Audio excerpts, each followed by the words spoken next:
My ex disappeared in the middle of the night. 6 months later, he started replying to my texts. But the person texting me wasn't him. The first time I realized something was wrong with Adam was the night he vanished. We'd been fighting for weeks. Not the explosive kind of fights couples post about online, the quiet kind. The kind where every sentence feels like walking barefoot on glass. He'd stopped eating dinner with me, started locking his phone, staying up until 3 a.m. with his headphones in. When I asked what he was listening to, he'd just say, "Noise," and smile that half smile that didn't reach his eyes anymore. The night he disappeared, it was raining. Hard. I woke up around 2:17 a.m.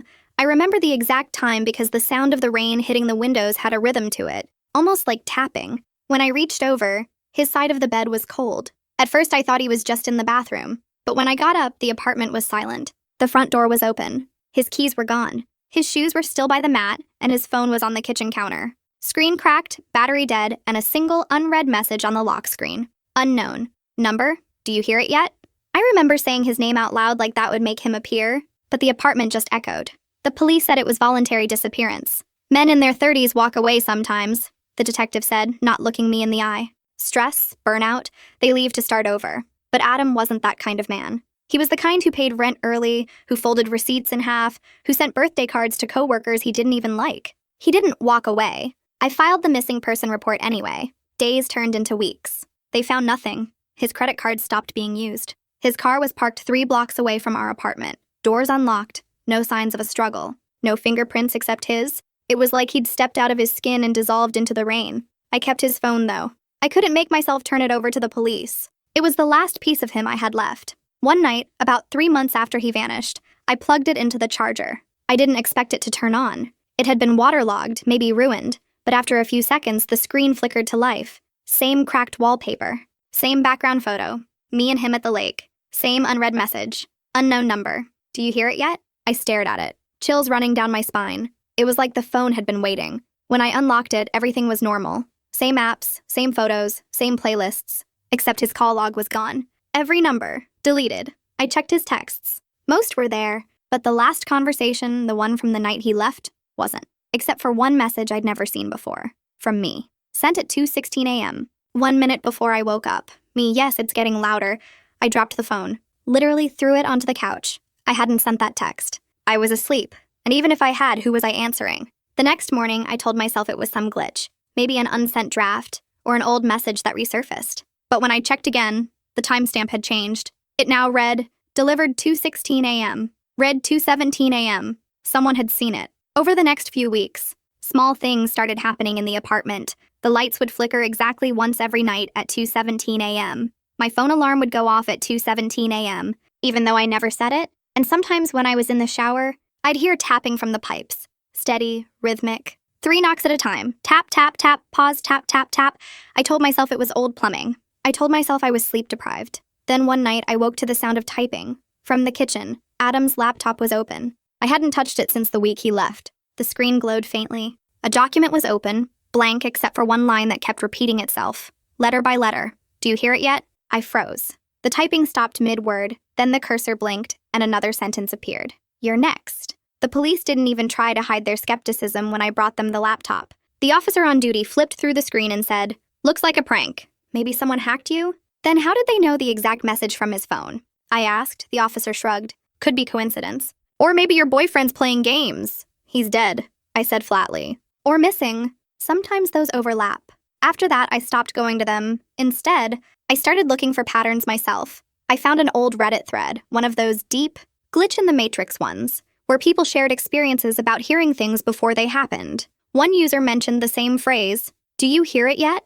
According to the post, it wasn't a question. It was a signal. People who got that message started noticing echoes, sounds that shouldn't exist, a phone ringing from a dead number, a voice calling your name when no one's home, whispers that sound like they're inside your walls. One user wrote that it was like the world developing tinnitus. I scrolled through hundreds of replies. Most were obvious jokes or attention-seeking nonsense, but one reply chilled me. You the returned. Don't answer if they text again. Whatever you do, don't answer. That night, my phone buzzed at 2:17 a.m. I didn't even have to look to know who it was. The message preview lit up on my screen. Adam, do you hear it yet? I stared at it, my heart beating so hard it hurt. His name, his contact photo, everything exactly the same. It couldn't be him. His number had been disconnected for months. I waited. Hands shaking, another text came through. Adam, you said you could before. It's louder now. I typed, who is this? But before I could hit send, a third message appeared. Adam, don't pretend you don't remember what you heard. And then a video. I almost didn't open it, but I did. It was a 5-second clip, filmed from our bedroom. The camera pointed at the bed, my side. In the video, I was asleep and standing next to me, half in shadow, was Adam. His face was wrong, like someone wearing him. And when he turned toward the camera, his mouth moved. No sound. Just lips forming 3 words. It's almost time. The video cut off. I threw the phone across the room. But when I picked it up again, the message was gone. So was his contact. And the clock read 2:18 a.m. That's when I heard it for the first time. A faint, low hum. Not outside. Not from the phone. From inside the walls. It was like the building itself was vibrating. And under the hum, I could swear I heard someone whispering my name, Lena. It sounded like Adam, but slower. Wet. Wrong. When I looked at the wall, I could see faint condensation forming in the shape of words. Do you hear it yet? I left that night. I packed a bag, grabbed the cat, and drove 3 hours north to my sister's house in upstate New York. I didn't tell her everything, just that I needed a break, that New York City was too loud. But I didn't sleep there either, because on the third night, at 2:17 a.m., her house alarm went off. No one was outside. And when I checked my phone, there was a new message waiting. Unknown. Number. You can't outrun sound. I didn't tell my sister everything that night, but she could tell I was unraveling. She stood in the doorway of the guest room, bleary-eyed, her robe hanging off one shoulder. Lena, what's going on? You look like you haven't slept in days. I didn't know how to explain that I was being haunted by something that sounded like a voice but behaved like a signal. That my missing boyfriend was texting me from a number that shouldn't exist. That I heard whispers in the walls when the clock struck 2:17. Instead, I said, I think someone's stalking me. That word, stalking, was the only one that made sense to say out loud. My sister Kayla frowned. From the city? Yeah, I think it's Adam's number, but it's not him. She gave me that careful look people reserve for when they don't believe you but don't want to make it worse. You should call the police again. They think I'm insane. Then call your carrier. Change your number. I already did, I whispered. She blinked. What? I changed it a week ago. New SIM card, new phone. I didn't give it to anyone. Kayla's expression shifted, and for the first time, I saw something like fear. And you still got the message? I nodded. She didn't have an answer for that. The next morning, she tried to pretend everything was normal. Made pancakes. Talked about work. I sat at the table watching the clock. It was 9:30 a.m. The sunlight through the kitchen window made the world look softer, less dangerous. For a moment, I almost believed it was over. Then I saw the phone on the counter vibrate. No ringtone. No notification. Just one sharp buzz. When I picked it up, the screen was blank. No missed calls, no texts. But when I turned it over, my breath caught. Someone had written something on the back of my phone case, in condensation. 3 words. It's getting louder. That night, I left my phone in the kitchen. I turned it off completely, pulled the SIM card, and hid it in a drawer. Still, at 2:17 a.m., I woke up. I didn't hear the hum this time. I felt it. The bed frame vibrated softly, like a passing truck was rumbling down the street, except there were no headlights outside. My heartbeat synced to it, steady, slow, almost mechanical. And then I heard the whisper again. Lena. I turned on the lamp. Kayla's cat was standing in the doorway, fur standing on end, hissing at the wall. When I looked, I saw a shadow, not moving, not shaped like anything human, just there, pressed flat against the wall like something standing on the other side of it. I tried to tell myself it was a trick of light. Then the shadow tilted its head. I ran. Kayla didn't see anything when she came in, but the cat wouldn't stop growling at the same spot on the wall. I'm calling the sheriff, she said. You're not staying here alone tonight. While she was in the other room making the call, I noticed something new. The picture frame on the dresser. It was one of Kayla and me as kids, smiling in front of our old house. Except now, there was a faint reflection in the glass. Someone standing behind us. A man, and his face. It looked like Adam's. The sheriff came, checked the perimeter, the windows, the doors. Everything locked.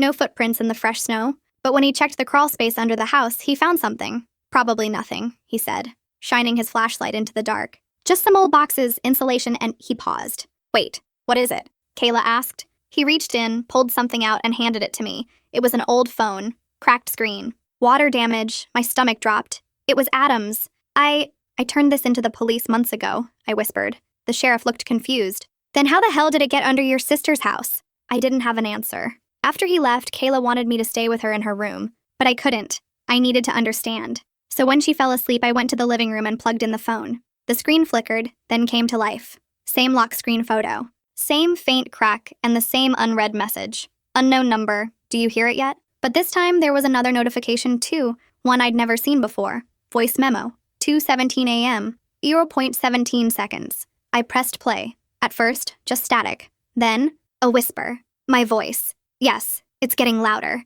And underneath it, another sound. Breathing. Wet. Slow breathing. Then, at the very end, a man's voice. Good. We're almost through. I threw the phone across the room, shaking. The screen didn't break this time. It just blinked once, then went dark. I sat there until sunrise, staring at the snow outside, trying to tell myself it wasn't real. But the next day, my sister found something outside the window. Not footprints, handprints, pressed deep into the snow. And they weren't from a person. Climbing up, they were from someone pressing out, like something trying to come through. I drove back to the city that afternoon. I couldn't explain it. I just felt like leaving made it worse. Like the farther I went, the louder it got. I needed to be back where it started. The apartment was cold, untouched since I left. The police tape was gone, the furniture covered in sheets, but the air hummed the second I stepped inside. And on the kitchen counter, next to the dead phone charger, was something new, a folded note. I recognized the handwriting instantly. Adams. It said, "Stop deleting the messages.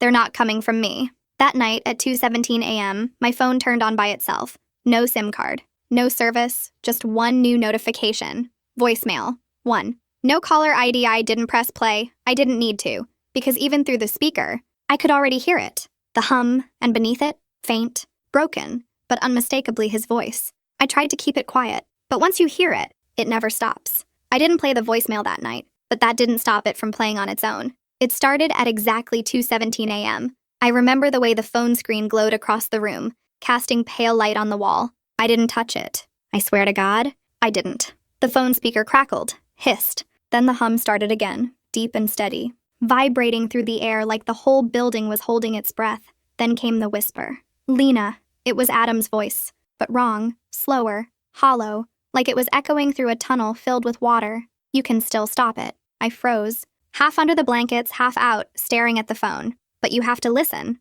Then, silence. For a moment, I thought it had ended. Then faintly, another sound began. Not words this time. A rhythm. 3 soft knocks, tap, tap, tap, pause. Tap, tap, tap, from inside my wall, right behind my bed. I moved out the next morning. I didn't even pack properly, just threw clothes into a duffel and left. When I locked the door, I heard it again. Faint. Just on the edge of perception. A low hum, building from somewhere beneath the floorboards. That was 2 days ago. Now I'm staying in a sublet apartment across town, and the silence here feels temporary, fragile, like a bubble about to burst. This morning, I woke to a news alert on my phone. Body found in East River identified as Adam Harper, 34. The article said he'd been in the water for some time, though they couldn't determine how long. They found his wallet, his ID, his watch, all of it. I sat there staring at the headline until my eyes blurred. If they found him now, who had been messaging me? I called the detective who handled Adam's case, but she barely remembered me. When I told her about the messages, the videos, the phone, she sounded tired. Ms. Torres, you've called about this before. I'm not imagining this, I said. I have the phone. His phone was found with the body, she interrupted. It's in evidence. My mouth went dry. That's not possible. Ma'am, we have physical custody of his phone.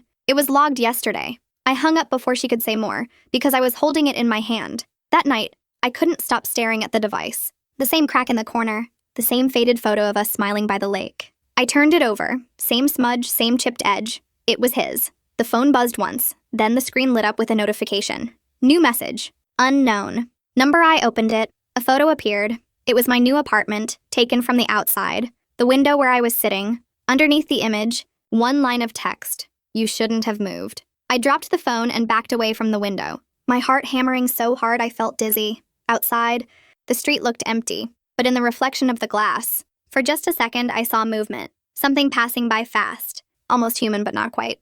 The shape shimmered, blurred, then disappeared. And behind the reflection, in the room's shadow, I thought I saw him, standing behind me, watching. I must have blacked out at some point, because the next thing I remember is waking up on the floor with my phone in my hand. The clock read 2:17 a.m. The screen was unlocked. A video was playing. At first, it was nothing but static. Then slowly an image formed. A dark room, a faint light swaying back and forth. The camera turned, revealing a wall, covered in strange, circular symbols drawn in what looked like ash or soot, and in the center of the wall, words written in red. Do you hear it yet? Then the camera tilted downward. Someone was sitting against the wall, head slumped forward, hair matted, wet, Adam. I knew it was him because of the scar on his shoulder. The one from when we went hiking and he fell off the trail. He lifted his head slowly. His eyes were open, completely gray. His mouth moved. Stop listening. Then the feed cut out. I don't know how to describe what it feels like when you realize the person you loved might not just be dead, but somewhere else. Not gone, not at peace, just trapped in whatever this is. Because the more I try to stop hearing it, the louder it gets. It's in everything now. The fridge, the pipes, the radiator, the hum of streetlights. Sometimes it sinks to my heartbeat. Sometimes it stops right before I doze off. Then, in that half second between waking and sleep, I hear him whisper. It's not sound. It's signal. Yesterday, I went back to the East River. I had to see the spot where they found him. It was gray and cold. The kind of day where everything smells like metal and exhaust. I stood by the railing, staring at the slow current. And for a moment, I thought I heard something. Not the hum, but something beneath it. A voice, distant, but clear. It said my name, Lena. Then another voice, lower, overlapping his. You shouldn't have answered. I stumbled back, nearly slipping on the slick pavement. My phone buzzed in my pocket. When I pulled it out, the screen was on even though I hadn't touched it. 17 p.m. A text appeared. Unknown number, phase 2, complete. I threw the phone into the river. I watched it sink, felt the cold spray on my face, and thought maybe, finally, that would end it. But that night, when I turned off the lights in the new apartment, the reflection in the window flickered, and behind me faintly, my phone lit up on the counter, dripping wet, with one new message. Adam, you can't mute what's already inside you. I don't sleep anymore.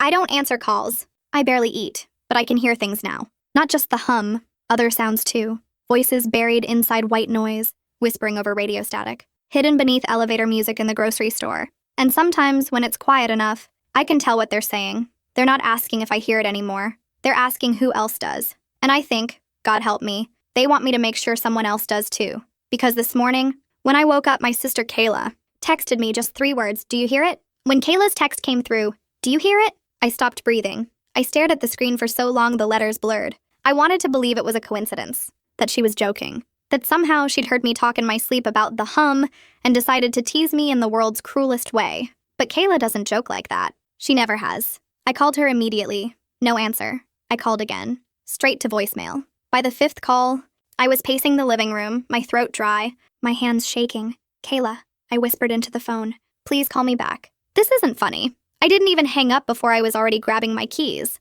Her house was 2 hours north. It took me 1. When I pulled into her driveway, the snow had started falling again. Soft, soundless, blanketing everything in white. The house was dark, except for the porch light, still on from the night before. I knocked. Once. Twice. Kayla, it's me. Nothing. I tried the door. It wasn't locked. The first thing I noticed when I stepped inside was the sound. Not the hum exactly. Something beneath it, like water moving through pipes too full to hold it. A low, wet shh that echoed faintly in the air. The living room was freezing. The thermostat screen was dark? Kayla? I whispered again. I turned the corner into the hallway. Her cat was there, sitting in the middle of the floor, tail stiff, eyes wide, staring at the basement door. The hum was louder there. The basement door was cracked open. I hesitated, hand on the frame, staring down at the narrow stairs disappearing into darkness. I couldn't see anything, just black. And then, faintly, a light flickered below, blue and cold like a computer screen. Kayla? No answer. I took 1 step down. The wood creaked beneath me, another step, and another. By the time I reached the bottom, the smell hit me. Damp, metallic, like rust and salt water. The light was coming from her old laundry sink in the corner. It was full of water, and the water was glowing, faintly, rhythmically, like it was breathing. I inched closer, trying not to gag from the smell. Inside the sink, floating just beneath the surface, was something small and black, a phone. I didn't have to pick it up to know whose it was. Kayla's. The screen was still on. A message thread filled the display. The last few texts made my blood run cold. Unknown. Number? Do you hear it yet? Kayla. Yes. Unknown. Number? It's louder in the water. Kayla. I can see her. Unknown number. Good. Bring her home. I stepped back so fast I nearly slipped, and that's when I saw it behind me, reflected in the glowing water. Figure. Standing at the top of the stairs. I spun around. But the stairs were empty. No one there, only the faint sound of dripping. Slow, deliberate, echoing through the basement. Then, a whisper not from above, from the water. Lena. I stumbled backward, the glow brightening, the hum building like it was inside my skull. She's here. The voice wasn't Kayla's. It was Adam's. You brought her home. The water rippled violently, splashing onto the floor. I turned and bolted up the stairs, slamming the door behind me, but as soon as it shut, Something hit it from the other side. Once, twice, 3 times, tap, tap, tap. Pause. Tap, tap, tap. I ran outside into the snow, barefoot, gasping, shaking. My car was still idling in the driveway. As I threw it into reverse, I looked up, just for a second, at Kayla's bedroom window, and froze. She was standing there, staring down at me. Her skin was pale, gray, her hair damp and clinging to her neck. And when she smiled, her teeth looked too sharp. She raised her hand, pressed her palm against the glass. Something dark dripped down from it, water, and written in the condensation above her hand were the words, "Do you hear it yet?" I drove until the sun came up. Didn't stop until I crossed state lines. I ended up in a motel somewhere in Vermont. Lights buzzing, heater rattling, every surface smelling like mildew. For a few hours, I convinced myself I was safe again. I showered, scrubbed my skin raw, just trying to wash off that smell, that heavy, briny scent that clung to me. But when I stepped out, the mirror was fogged over, and written across it in the steam were 3 words. Phase 3, conduction. I sat on the bathroom floor for hours after that, the hum now faint but constant. When I finally checked my phone, there was a voicemail notification. No caller ID received 2:17 a.m. I hit play before I could talk myself out of it. Static. Then, dripping water. Then Adam's voice. "You were supposed to stop listening." A pause. "But now it's inside both of you." The motel lights flickered once, twice. Then the power went out. In the dark, I heard water running, not from the sink, from the ceiling. A single drop hit my shoulder, cold and slick. I looked up. The plaster above me was bulging, like something was pressing against it from the other side. Then, a crack. And through that crack, something seeped out. Black water, thick and shimmering blue in the moonlight. It fell onto the floor, spreading, moving toward me, and inside the reflection of that spreading pool, I saw a face. Mine, smiling, and whispering. "It's time to listen." I don't remember falling asleep. When I woke up, the room was dry again, but every pipe in the building was humming. Every faucet dripped in rhythm, and on the TV screen, though it wasn't plugged in, a message appeared, faint but legible. Phase 4, synchronization. By the time I saw the message on the unplugged TV, Phase 4, synchronization, I knew I wasn't just haunted, I was infected. The hum wasn't something outside me anymore. It had moved in. Every breath I took vibrated faintly in my chest, like my ribs were tuning forks. Every pulse in my wrist carried a soft, electric rhythm just beneath the surface. And every time I closed my eyes, I saw ripples, perfect, expanding rings on dark water, with something beneath them waiting to surface,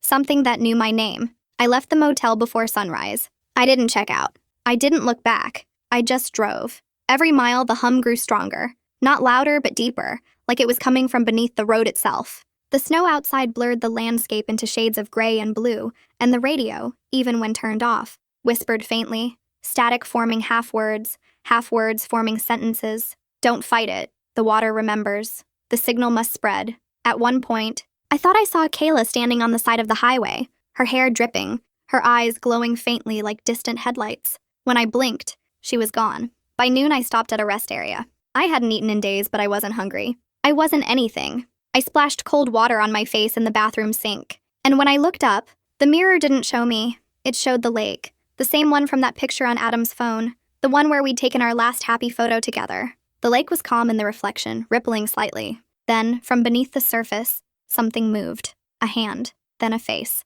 Adam's. He looked right at me through the glass and whispered, "You're almost home." When I turned around, there was nothing behind me, but the faucet had stopped running, and carved into the porcelain of the sink, as if etched by fingernails, were the words, Phase 5, merger. I drove to the lake. I don't remember deciding to. My body just knew where to go. When I got there, it was empty. No people, no cars, just frozen stillness and that same hum vibrating through the air. The ice on the lake wasn't solid. It shimmered faintly like glass caught between states, half liquid, half light. I walked to the edge. My reflection followed, rippling. Then it smiled before I did. Lena. It spoke without sound, the mouth moving in perfect rhythm with my pulse. I shook my head, trembling. No, I'm done. You don't get to have me. The reflection tilted its head. We already do. Then the ice beneath my feet cracked. Sharp, sudden, echoing. I fell forward into the water. The cold should have killed me. Instead, it felt like being pulled into warmth. The world above vanished. The light faded,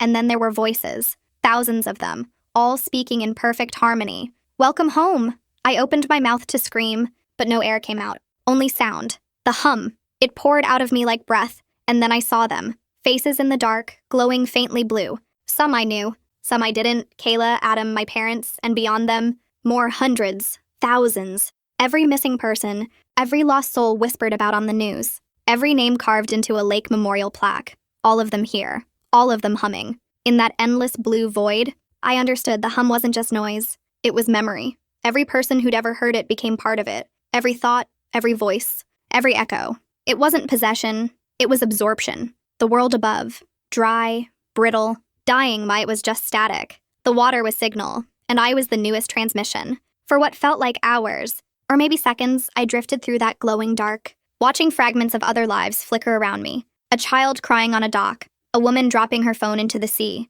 a diver sinking too deep, the light fading overhead, each one merged into the same pulse, the same rhythm I'd been hearing for months. And then, from the center of that ocean of sound, I heard a single word: send. The world shifted. The water folded in on itself like static compressing into a signal, and I woke up.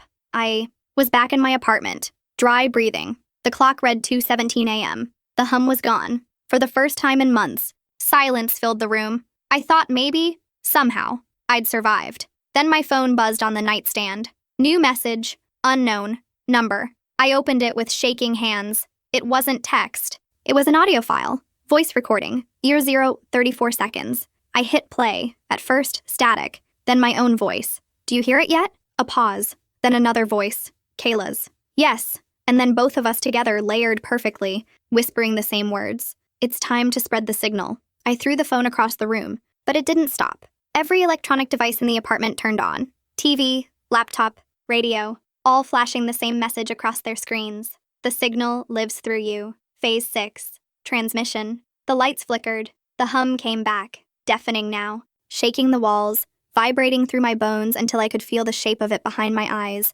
And through the noise, one final whisper cut clear, Adam's voice. You're the transmitter now. The hum peaked, every bulb in the apartment bursting at once. The sound went silent, not gone, just waiting. And in that silence, I heard the faint buzz of my phone restarting. The camera light turned on by itself, recording, streaming. My own reflection in the screen smiled back at me and said, they need to hear it too. If you're reading this, if somehow these words reach you, turn off your device right now. Don't replay this story. Don't search for the hum, don't listen for it. Because that's how it spreads. It doesn't need wires, it doesn't need faith, it just needs listeners. And if you've made it this far, if you can feel that faint vibration in your ears, that tightening in your chest, that low, steady pulse under the sound of your own heartbeat, then it's already too late. Because now, you hear it too. When I woke up the next morning, the hum wasn't gone. It was quiet, softer, subtler, but it was there. I could hear it beneath the noise of the city, under the grind of engines and the chatter of people on the street. It was inside everything.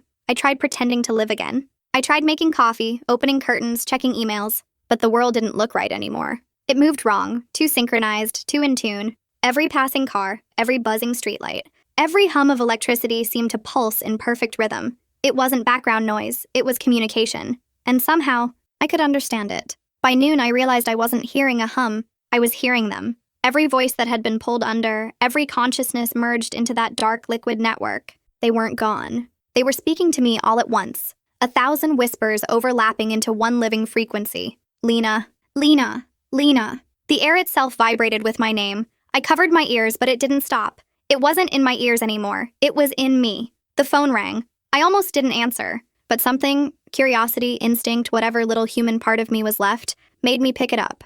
Hello? Static, then Adam's voice. You did it. I pressed the phone tighter. Did what? You made it through. Where are you? A pause. Then, everywhere. His voice shifted, multiplied. No longer just him, but a chorus of tones beneath it, speaking in harmony. The signal was never meant to end. You brought it back. I didn't want this, I shouted. You heard it. That's all it takes. That's how it starts. The call cut out, but the hum grew louder. I looked around the apartment, and I could see it now. Faint waves of distortion moving through the air, like invisible ripples underwater. Each wave brushed against the edges of things. The lamp, the bookshelves, the curtains, and they responded. The lamp flickered in rhythm. The curtains swayed without wind. The floorboards creaked, whispering. Phase 7, dissemination. The words weren't spoken aloud. They were transmitted, directly into my thoughts. I stumbled backward, knocking over the table, clutching my head as the sound grew unbearable. Then, silence, absolute suffocating silence.